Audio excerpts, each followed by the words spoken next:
My name is Bo Ibbotson, and you're listening to the FreightTrain podcast.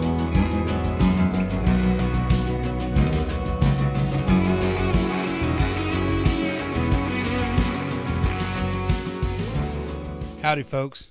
Thank you for joining me for episode 14 of the FreightTrain podcast. My name is Rob Kane, and I'll be your host. It's with a heavy heart that I sit here tonight and do the intro for this.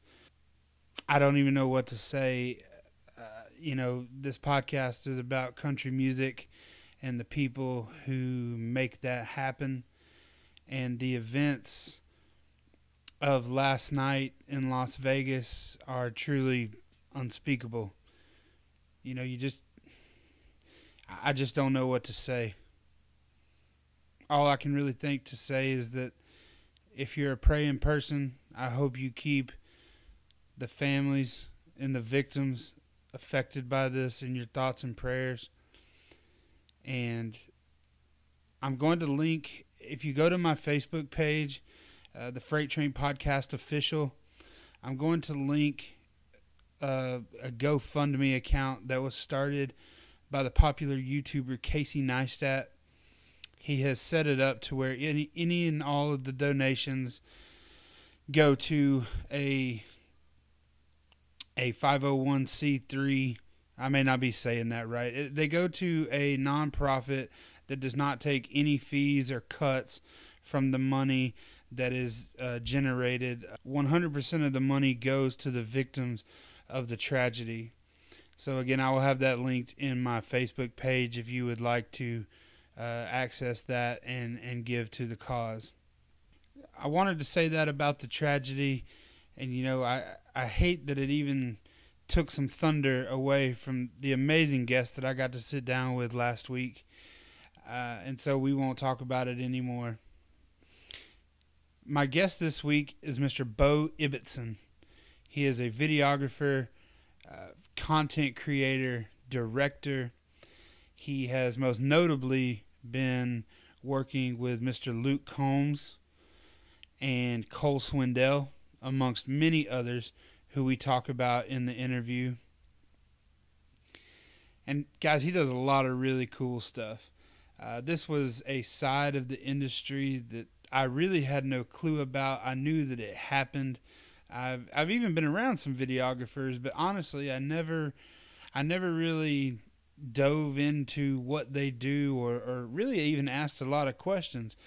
Ignorantly enough, I thought it was just pointing a camera and then a little bit of editing here and there, and that's how you have your videos. There's so much more to it than that, and this was a really eye-opening interview and an interesting interview as to what a videographer in Nashville goes through. Number one, just trying to get work, and number two, making it good and setting yourself apart from the rest of the people that are trying to do the work. Because believe it or not, there's not a large group of people doing it. So without further ado, here is my guest, Bo Ibbotson. All right, ladies and gentlemen, Rob Kane back with you here on the FreightTrain podcast, episode number 14. And as you already know, I'm sitting here with my new friend, Bo Ibbotson.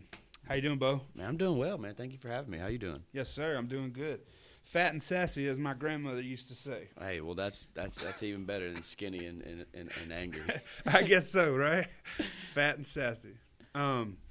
So, just wanted to talk to you a little bit. I talked in my intro a little bit about what you do, and just want to kind of tell the fans in your own words, what do you do? So basically, I guess a lot of people would call me a videographer. I'm also a director. I direct music videos as well as tour documentaries, but from kind of where I've gotten my name in Nashville, I guess, in the past 3 years is doing tour content. So a lot of your recap videos and photos that you see on Instagram from, people from Travis Denning to Cole Swindell, that's the kind of stuff that I do. And so I guess a lot of people would just call me a videographer or a video guy. So, I mean, I'm like one of like 6 other people, I think, in Nashville that are doing it full time. And the other 6 are way better than I am. Like Don't way sell better. yourself short, man. I've seen your videos. Way better. I appreciate it, man. But yeah, so it's I guess you would call me just a video guy. Would be the easiest way to describe me, a video guy. So starting out, I know you're from Milledgeville, Georgia, I am. which is middle Georgia. So did you always have aspirations of being a videographer, or how did that start?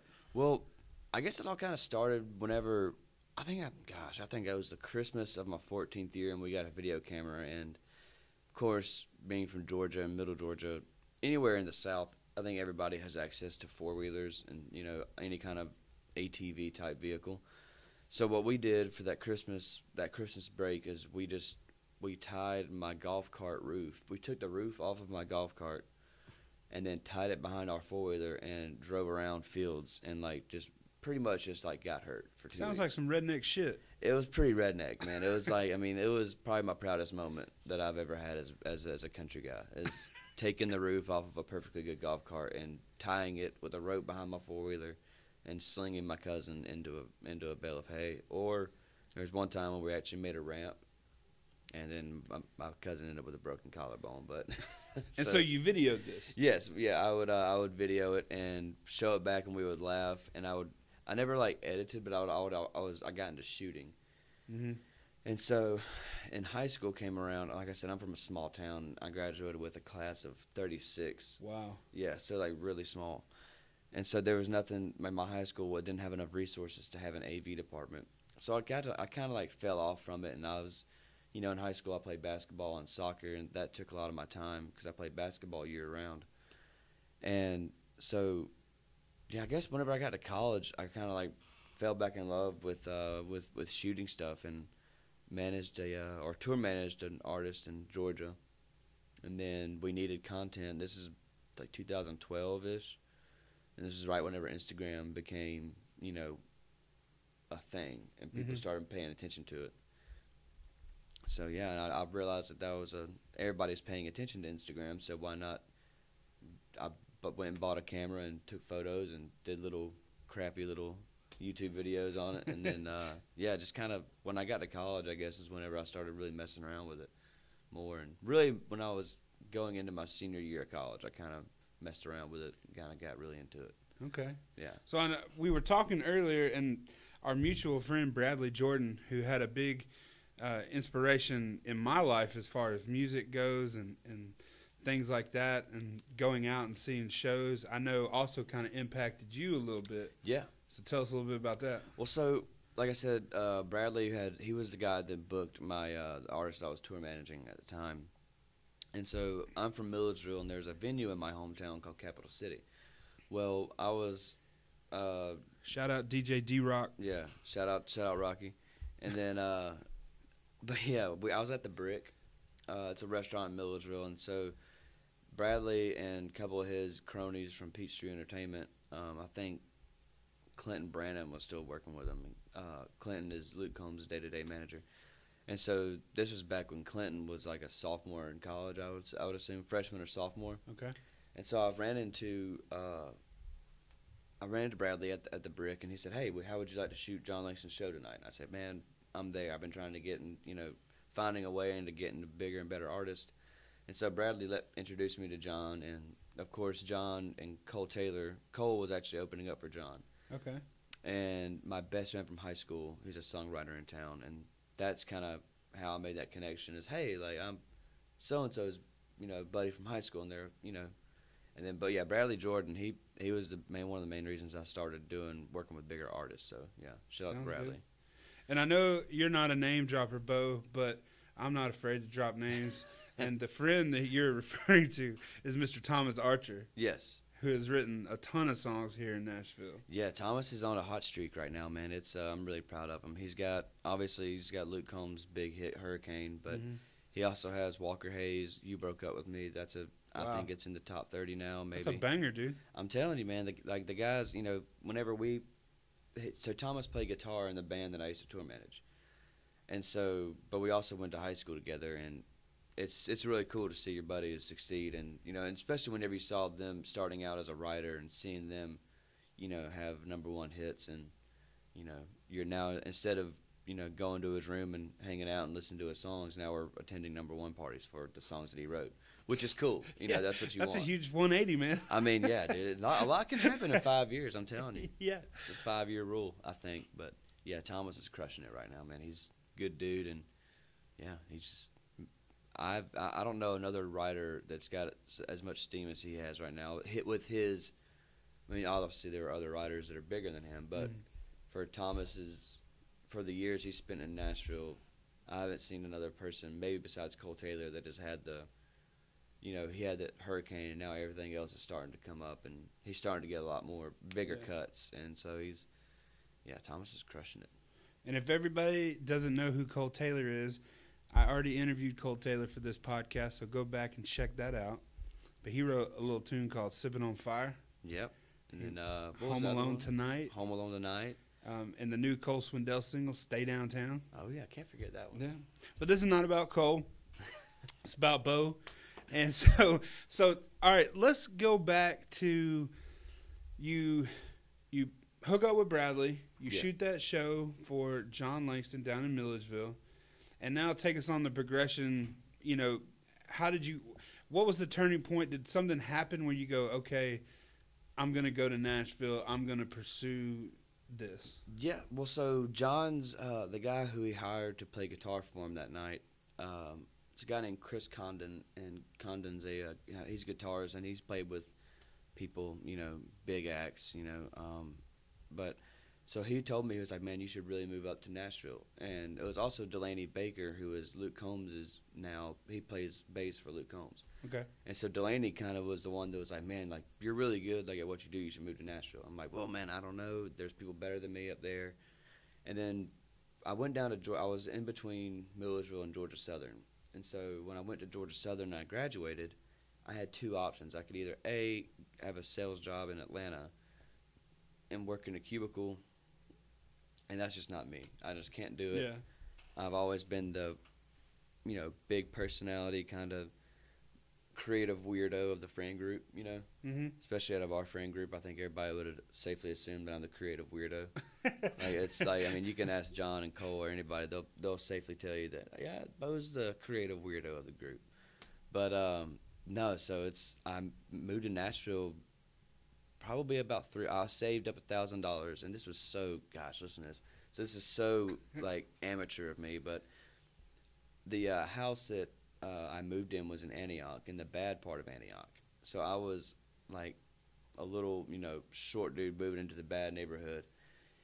And, yeah, and I had $1,000 saved up, and I lived in a basement of a house with no windows and rats in the wall. That was my first house in Nashville. And I moved up here with no plan at all other than chasing the dream of becoming a, you know, big-time director and content creator. And, you know, I'm not there yet, but, you know, hey, it's why we moved to Nashville, so dreams are made of. That's right. Yeah, I mean, it's kind of wild. Thank God, you know, I was able to stay in town and had $1,000 saved up, and I think I spent like $1,000 on a credit card that I applied for, and then started working. Yeah, it's honestly, man, like I've been so lucky in this town because being from Georgia and Georgia's role in the country music community, there's been hard times, but I think I've had it a lot easier than a lot of other people. Mm-hmm. You know, because a lot of people come into town with knowing nobody, and thankfully I knew a few good writers and who were, you know, connected in a sense and had, you know, bigger connections than I had. It really is all about who you know. I mean, yeah, it's, you know, who you know will get you there, but what you know will keep you there. Mm-hmm. And thankfully, I was able to stay in town, and somehow it worked out. I don't know. Awesome. Here we are 3 years later. You know. So you get here to town, you're in the basement, there's rats in the wall. What was the first big break where you're like, okay, this is going to be sustainable? Like, I'm going to be able to stay here? What happened? So there's a guy by the name of Mr. Luke Bryan. His video guy is probably, I would say, the biggest reason why I'm able to do this full time. I had a job cold calling concert tickets, and so I did that, and I also did video work on the side until, you know, I could afford to do it full time. Well, but there's a guy named Michael Monaco. Everybody calls him Black Mike. Yeah. And so I talked to Mike, and he told me, he said, hey, there's a guy named Somo Somo's an R&B guy. He had a song called Ride that was really big back in the day, or a few years ago, not back in the day, but and he said Somo's looking for somebody to go on tour with him. So that was my first big aha moment. Like, all right, I can do this. And so I left town for 4 months, went on tour, and created content for Somo Sundays, which and his YouTube audience is just huge. He probably has over a million subscribers now. Wow. And so that's a big audience. It is. And so I was lucky enough that people saw my work on Instagram through his Instagram, and I came back to town, and then people started hitting me up. And so that was really my first big break was Somo. Okay. Yeah, and it's weird because it was like my first big break, and it's not country. It's heavy duty R&B. It's like real sexual, and like so. I actually even took my mom to one of the shows, and I think she stayed for like 20 minutes. And she had to leave. She's a conservative lady, so she had had to step back from that. But yeah, Somo was probably my big first like aha moment. Okay. Yeah, it was 3 years ago now. Wow. It's wild. So I think I came across you through Muscadine Bloodline, and I don't know exactly what it was that I saw, but I just remember seeing the photo credit being Bono Video, and I was like, who is this guy? Because then I started to recognize that, all right, well, a lot of the guys that Bradley's involved with, I'm seeing this photo credit of Bono Video. Yeah. And so, and obviously the content was good that you're putting out there. So that's why I wanted to connect with you and do this podcast, because I'm like, okay, well, all this stuff that I'm seeing, it's great. He obviously has a good rapport with somebody that I respect in Bradley Jordan.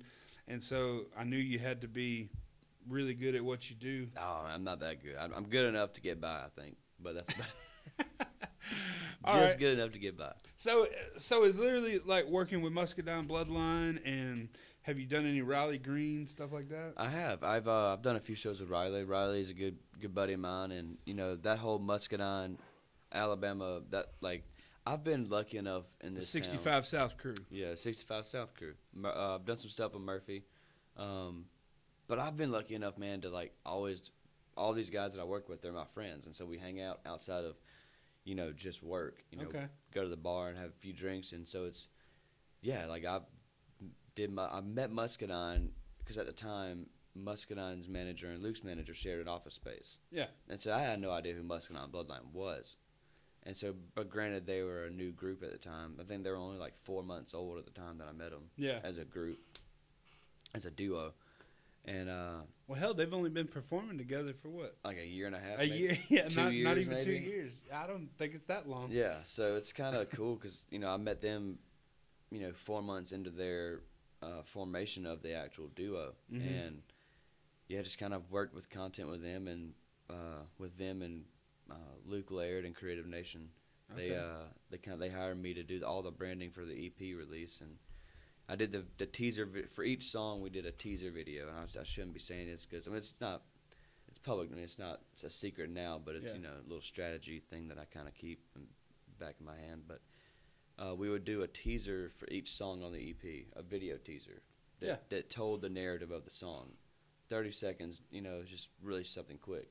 It was actually Gary Stanton's idea of Muscadine Bloodline to do this. But yeah, so I shot that, and we branded the EP release, the way we did it, and it reached #1 on iTunes, and so that was pretty cool because I was like, man, this is kind of something that I've worked on is #1 on something. I can't even win a lottery ticket, So it's like to be #1 on something for me is kind of, that's one of those things that you just kind of, like pat yourself on the back and then get on to the next thing.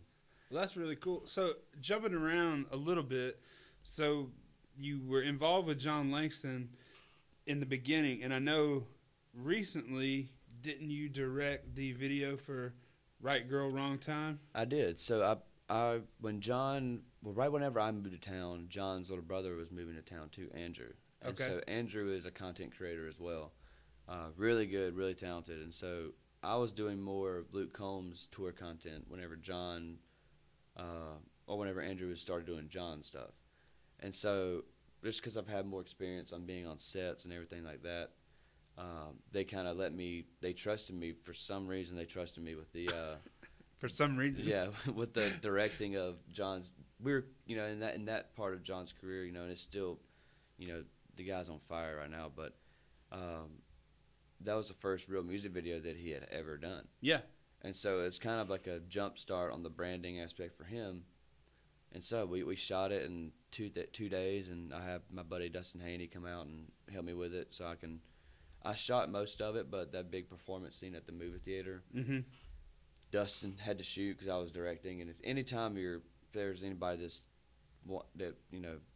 video game out there that's like trying to get in the video world, anytime you're directing and shooting, it's a really hard thing to do, because not only are you trying to watch the movement or trying to like keep the frame up in the camera, but you're also trying to direct your talent, telling them what to do at certain parts of the song. So, but yeah, I mean, I directed Right Girl Wrong Time, and right now we have something else cooking that I can't really say, but we're doing another video right now, and it should be done in the next 2 to 3 days. So wow, yeah, so I'm Sounds looking good. forward to another release. Hopefully we can get on Vivo again. You heard it here first, guys, on the Freight Train podcast. Yes, there will be another John Langston video coming soon. His manager's on my butt about it every day. So, well, by the time this airs, maybe that video will be out. So. I hope so. I gotta start kicking my own self in the butt here in a second. Gotta get that video out. I already said something about it.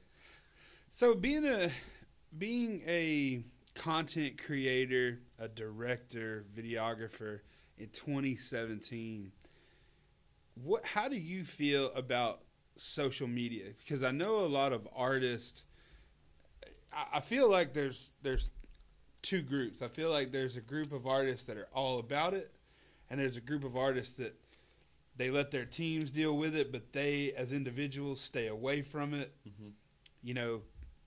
I recently interviewed Josh Thompson, and he was telling me that he lets his team deal with it because it got to the point where he couldn't filter himself.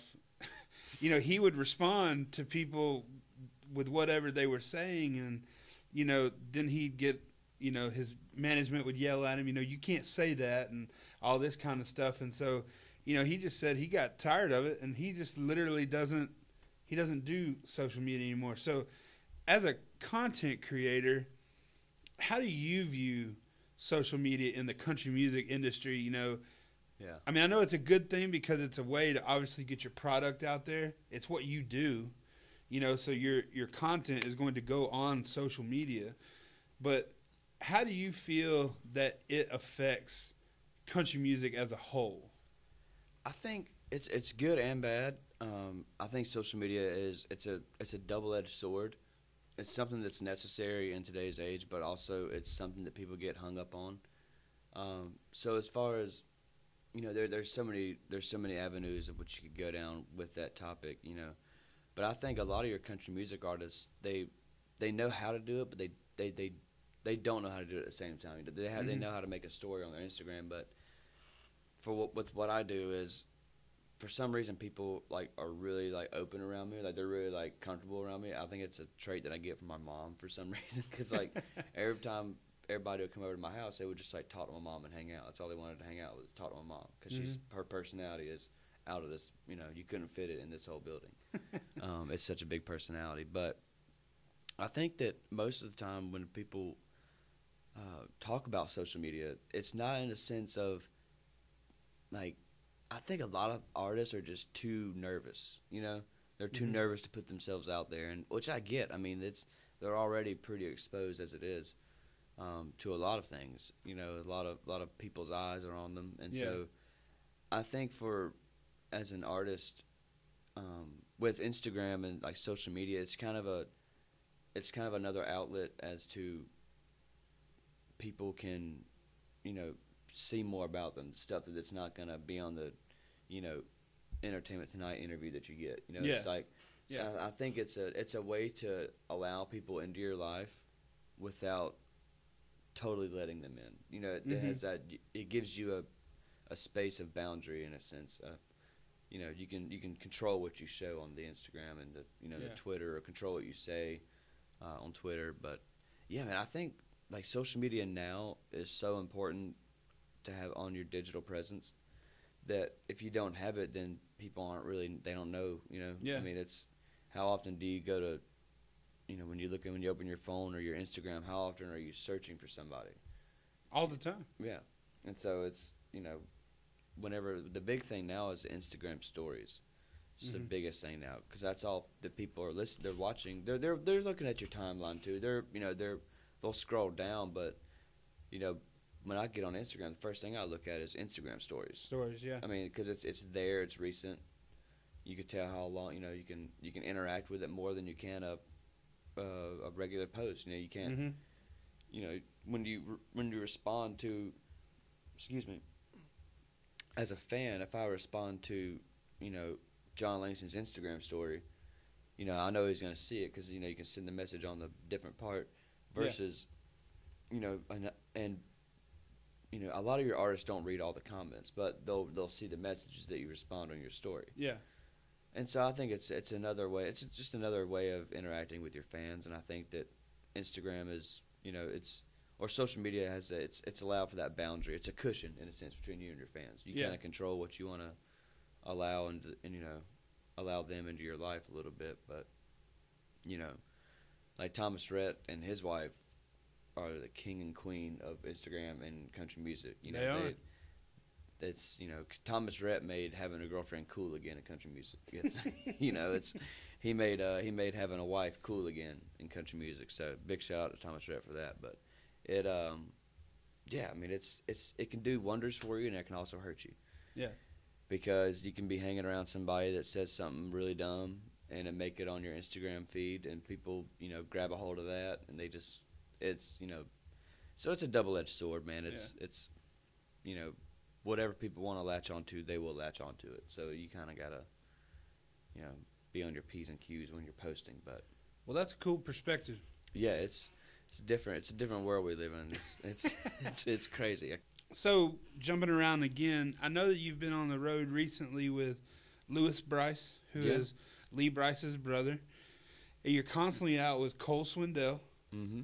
So as a videographer, you know, like you said, you do a lot of like backstage content, I guess you would call it, or behind the scenes content, kind of stuff. So how do you, and I know you know these guys personally, but when you go out with somebody new, because you are freelance, you are freelance, so you get hired, so anybody can hire Bo. Anybody can hire me. Robert Ibbotson Films at Gmail. And we'll link that in the description. But how do you get somebody comfortable with you to where they're actually being themselves versus what they think the camera wants to see? Or is that just, I mean, honestly, you just do what you do? I just kind of, I have a very good, I've always been comfortable in my own skin. Mm-hmm. I've always been comfortable talking to other people. I'm really good with parents back in the day. You know, high school, every parent loved me. Like, every parent loved me. You tell my mom, Bo, she'll believe you. Yeah, exactly. That's really how it went down. Bo, you tell her we're going to go to the mall. She'll be all right with that if you're going. Yeah, if I'm going, it'll be okay. And then meanwhile, I was probably the one getting in the most trouble. But I don't know, man. It's one of those things where I just know how to relate to people, and I think if you can relate to somebody, you can get them to open up. Because that's what it is. That's all it is, you know, in your sense of making people comfortable around you is like if you can relate to them.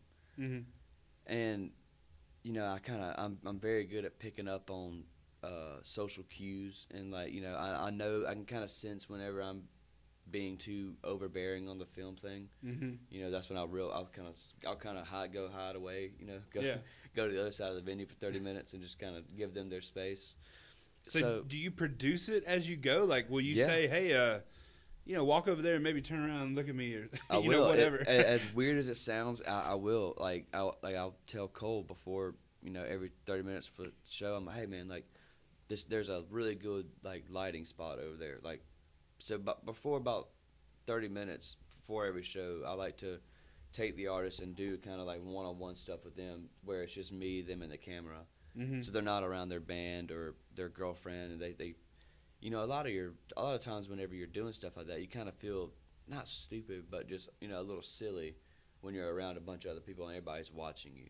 Because they're conscious of the Yeah, camera. Of yeah. I mean, whatever happens here is going to be documented. Yeah, and that's a lot. A lot of it is just maintaining that, establishing that trust that whatever they say, you're gonna, you know, use your best judgment in letting whatever needs to be out. So if they say a cuss word, you know, you can either bleep it out, or it's just, you know, I try myself to. My biggest goal when I go out on the road with an artist is to make sure that they're comfortable 100% of the time. You know, because there's been times where I've been out on the artist, and then, you know, the artist has had some, you know, bad news about maybe a family member dying. You know, so like the documentary filmmaker in me is like, man, like how, you know, I really want to capture this, but it's like, you know, at the same time, that's a human being over there. You want to kind of give them their space. Yeah. And so, you know, with some people I'm, you know, more comfortable with doing that with than others. Luke Combs is one of those that I can literally tell Luke, like, hey, man, like, let's go right now. Like, come on. Like, because I've been with Luke for 2 years and been doing his stuff, like, tour content-wise. And shout out to Aaron Connor, who did his last 2 music videos. Okay. Me and Aaron kind of tag team Luke's branding video-wise. And, but, yeah, it's like, it's just maintaining that trust. It's establishing that trust and, like, maintaining it. And where you maintain it is whenever, you know, like if I would never give their number to anybody. Of course. That kind of thing. And then I'm always careful who I bring around these artists because at the same time, even though they're my friends, I also work for them. And so I don't want to make the person who's cutting, you know, paying my bills to be uncomfortable whenever, if I bring a, you know, whether it's a buddy around or, you know, one of my friends that's a girl that's hanging out with me, you know, I don't want to, I always want to make sure the artist is comfortable, you know. Yeah. Even when I'm not working, I don't want to be that guy that brings a fangirl or a fanboy into the mix and now all of a sudden the artist goes from hanging out with friends to working. Yeah. You know, that's what I try to avoid, is to make sure that when they're around me, when we're working, but also it's like, you know, I don't want to, because that's just uncomfortable to talk about, you know. Yeah, or it's like 100%. It's like whenever you're not working, it's like, all right, well, let's just hang out and talk about other stuff that besides music, which is hard whenever all your friends work in the music business. It's always the conversations always lead back to music, which is cool, but it's also like, gosh, like, can we talk about Georgia football or something? Like, please. How about that win against Mississippi State? Hey, I was there. I was asleep for like 10 minutes of the game. I'm not gonna lie, I had a little too much fun at that tailgate, but it was a great game from what I can remember. It was awesome. I'll tell you, I don't want to get off on a tangent too much, but I know Kirby Smart is saying that Eason's going to come back in once he's healthy, but it makes no sense. Fromm has the confidence. He has the poise. He has the team's confidence. Yeah, they believe in him, and it's kind of like with what I do, man. If you can make people believe in you, then it's nothing like what I do. I know that was a terrible analogy. Well, but it is. Yeah, it's. I mean, dude, your video content is amazing. I appreciate it, man. I got a lot of help from a lot of people, so it's kind of accumulation. Accumulation, is that the word? Accumulation, yeah. Accumulation. Okay, I don't do words well. So I'm behind the camera. But no, it's definitely a accumulation of people helping me out, and that's why I try to help other people out that have have a lot of, because there's a guy that does a lot of your chain smokers, and his name is Roy Kramer, and so Roy Kramer has kind of made he's a content creator and music video director and stuff like that, but he does a lot of work with chain smokers and Justin Bieber, a lot more important people than I work with, and a lot bigger people, but he so Rory is, a lot of these kids follow Rory on Instagram, and now everybody wants to be, a content creator. Mm-hmm. And so when I kind of got into the game like 4 years ago, it wasn't that there wasn't many of us in Nashville that I know, that do content, and like there's probably a good 6 of us that I know off the top of my head that actually, make a living doing this.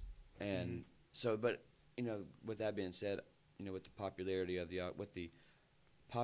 the occupation that I'm in, getting bigger and bigger, it's only right that, you know, so there's this kid who DM'd me on Instagram and, you know, asked for some help and asked for some advice, and I can give you advice all day, and, you know, but I can't help you, you know. It's like I can tell you what I did and how I did it. Yeah. So I mean, there's a sense of paying it forward. Yeah. Because I had so much help coming into town, where I feel like I need to pay that forward, and, you know, kind of. And I'm not even all that yet, you know. Yeah. Maybe one day I'll be a badass, but not yet.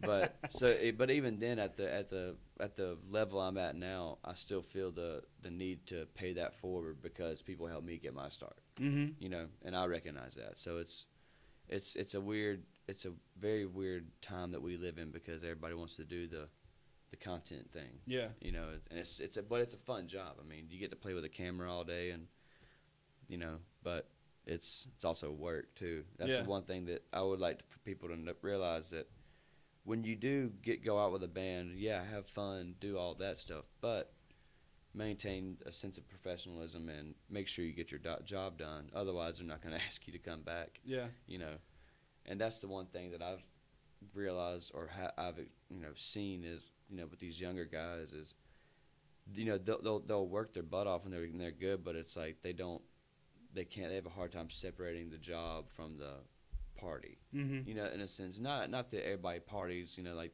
rock stars anymore, but you know, you got to get your job done before you can have fun. What you just said right there reminds me of something in a previous venture. I got to interview Muscadine Bloodline, and Gary Stanton said something that has always stuck out to me, and something that I remembered. He said that when him and Charlie decided to move to Nashville, and they were putting together the plan of making it a duo, because for those of you out there who don't know, Muscadine Bloodline was not always a duo. Charlie and Gary were two separate artists, and they decided to come together. So there's actually a really good Rolling Stone article that talks about all that if you want to go find it. But Gary said in that interview, that never made the light of day, so you can't find it, but he said that when we decided to come to town, we mapped everything out like an 8 to 5 job. And we treated it like a job. It's a lot of fun, but we knew that we were coming here with a chance, but we had to take that chance and make it into an opportunity. And then once we got that opportunity, we had to make that opportunity successful, which they've obviously done. Yeah. But I think that it just always stuck out to me how even before they moved to Nashville, they were like, okay, well, we're going to treat everything like a job. Like, we have to get up at 7:30. You're ready to go by 8, and you're at your first appointment by 8:30 or whatever it might be for that day. And so, you know, that I think that obviously led them to success that they're having. I mean, they're killing it right now. I don't know another group or duo out there that is unsigned, that without a record, that just straight independent, that is, you know, done what they've done. Selling out every venue they play. Yeah, I mean, on a regular basis, they're putting, you know, we're talking about 2,500 seaters. Yeah, anywhere from 1,000 to 2,500 people. They're gonna put butts in seats. That's for sure. And like you said, that only comes from taking. You know, it's cool to dream and have a dream job, but once you get that dream job, or before even that, I mean, Gary and Charlie put in probably a good 10 years before they even moved to Nashville of just getting better at their craft. Yeah. And nobody ever saw that, you know, because they weren't who they are now back then. And so, yeah, I think if everybody, like, a lot of people want to work in the music industry for the wrong reasons. And they don't want to work in it because it is a fun industry, fun job, but it's like they don't see all they see is the fun part. They don't see the work that goes into it. And it's a lot of work, man, and it's a lot of people trying to do the same thing. I know I'm jumping around and talking about random shit, but like that just makes me think about the Cadillac 3, who I'm a huge fan of. You know, at this point, I would consider them, hugely successful. Yeah. They've been on many tours. They're doing their own headlining stuff. They go overseas and do headlining tours. And this was like 2 months ago during the summer. Jaron Johnston it was either Instagram video or Snapchat or something, and he was like, look at our elaborate green room, and it was off the back of a double wide trailer that they were performing on for some festival, and there was no green room. It was just the outside back of the stage, and they had one porta potty. And I was like, this just goes to show you right here, even when you've quote unquote made it, like, it's not always glamorous. It's not. No. It's not what everybody, thinks in their head. These artists at the end of the day, are still just out there trying to make it and do. They're traveling T-shirt salesmen in a sense. Traveling T-shirt salesmen. That is so great. Yeah, they. It's man. I've been on some pretty big tours, luckily, and I've also. It's weird because like they're like you never know something. Like one weekend I might be on a huge arena tour. Next weekend, I'm traveling in a van with 6 guys. And it's like, man, like this is – last week I was eating steak for dinner for free at catering. This week I'm eating, Burger King. It's like – so, it's like I'm always humbling myself in that sense, But those per diems go up and down a little bit, huh? Yeah, the per diems are not always consistent. All right, so one last question, and we'll start to wrap this up. So – you told us your story about how you got here. A lot of people that listen to this show are aspiring songwriters, people who just want to be involved in the industry, artists, whatever. And this is something that I myself have struggled with doing a podcast that relates to country music because I don't live in Nashville. Do you think to be successful in the country music industry, you have to come to Nashville? 100%. 100%. It's one of those things where everything's happening in town, whether it's on a Monday night, at Losers or Winners going to Whiskey Jam. Shout out Ward. Yeah, Ward's the homie. Good job, Ward. By the way, congrats on last night. I know that seemed like probably the biggest Whiskey Jam ever. Anyway. That was amazing. I saw the stuff online. And for anybody who doesn't know what Whiskey Jam is, you can go check out episode 7 of this podcast where I interviewed Ward. Yes. Ward's a good dude, and but yeah, I think that if you want to be in the music industry, it's like if you want to be in the film industry, I work on the film side of music, but if you want to be a big time Hollywood director or a big time Hollywood actor, you go to Hollywood.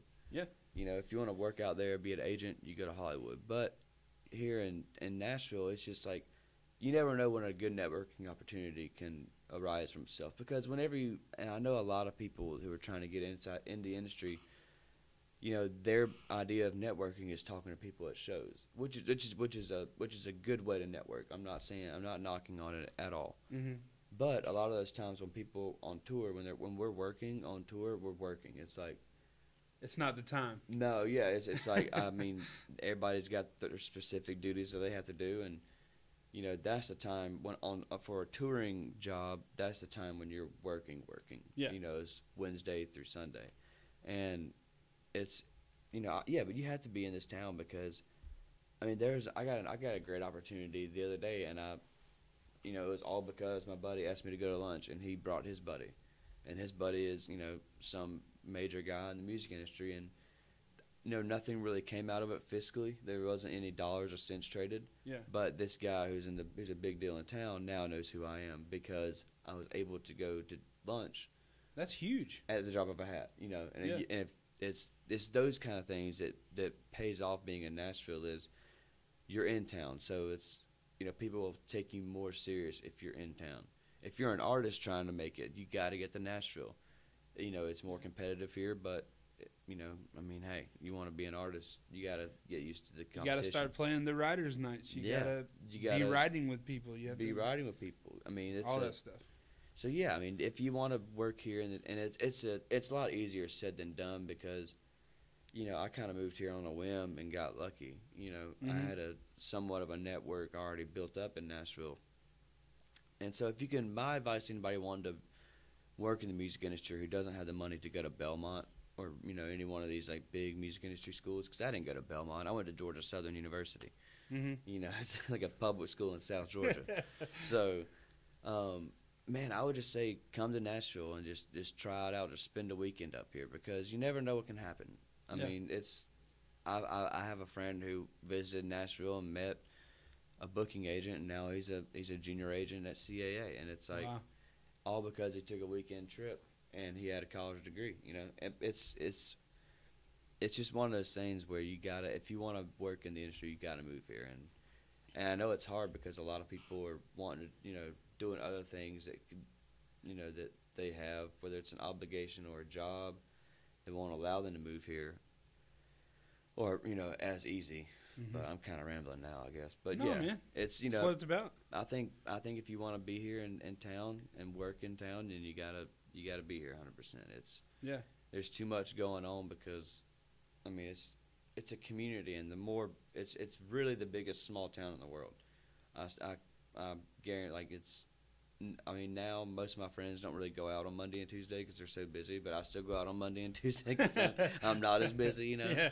So you'll see me out on Monday and Tuesday every other week, or something. But the reason I do that is to make sure that people know that I'm still around. Yeah. Because a lot of going out in Nashville for me is a business thing. It's either a networking tool or it's be seen. Yeah, just to be seen, and like because nobody they might forget that that this short guy Bo does video, but they see me in town or they see me out, they go, oh well, that's they put the link back together that just to be seen, man. Yeah. If you want to move to Nashville, I would go ahead and do it now versus tomorrow because we're running out of space. I think You are running out of space. Man, it's bad. I almost got in a wreck. I had a 10 a.m. meeting, and before I came to this, and I almost got in a wreck literally as soon as I pulled out my driveway. Yeah. And we'll wrap this up after this thought, but talking about moving to Nashville, the Bobby Cast, for any of those of you who do not know, Bobby Bones, the biggest country DJ out there right now, has a podcast too called the Bobby Cast, and he interviewed Forrest Whitehead, who is he writes and produces for Kelsey Ballerini. Mm-hmm. So he wrote Peter Pan, or co-wrote Peter Pan, and I'm drawing a blank on her first single, but and he did Dibs and whatever the one before Dibs Yeah was. Boy. Yeah Boy. Yeah. So Yeah Boy. but he talks about in his interview with Bobby Bones about how he lived in a camper in a KOA campground even after those songs had come out because he just didn't have the money and to move into town, and obviously it hit and he's doing just fine now. But yeah, and he knew that he had to be here, and so he figured out a way to make it happen. And unfortunately he goes into, it's a really good story. He goes into, he had a roommate actually living with him because the campground, you paid rent at the campground. Mm-hmm. And so I guess something broke and there was like 3 inches of water in the bottom of the camper. And so his roommate told him to fuck off and he was leaving. And so here he was stuck with paying the whole thing and his camper was ruined and all this. And then like the next week, like Kelsey Ballerini went #1. Oh, wow. So, yeah. Talk about a life changer. Yeah. But anyway, Bo, thank you so much for sitting with me and talking with me. Man, thank you for having me, man. It's been fun. Yeah, everybody go check out Bo on Instagram. It's at Bo No Video. You can go check him out on Facebook too, Robert William Ibbotson, and you can email him at Robert Ibbotson Films at gmail.com. And yeah, hook him anywhere you see his little tag at Bo No Video. Hit him up. He wants to work. I'm trying to work out here, people. So I got bills to pay and cats to feed. There you go. Yeah. Cat, you got cats. Man, my roommate's got a cat, and I can't deal with it. I can't. It's a cool cat, but like, I'm a dog person. I hear you. I had a German Shepherd, so Dogs. yep. Shout out again to the UGA Bulldogs. Yeah, that never gets old. Totally off topic, but man, dude, what what a good game. I'm pumped up. I'm going to the Vandy game, so You are? yeah, I can't wait. Hopefully they won't trash talk like they did against Alabama. I Get know. shut the fuck down. Yeah, how about that game? That was a damn ass whooping. See, folks, you get it here all on the Freight Train. You get sports talk, you get music talk, you get industry talk, you get everything. Anyway, go follow Bo. Hit him up. He wants to work. And thank you for joining us today, man. Yeah, man. It's been a blast. Thank you for having me.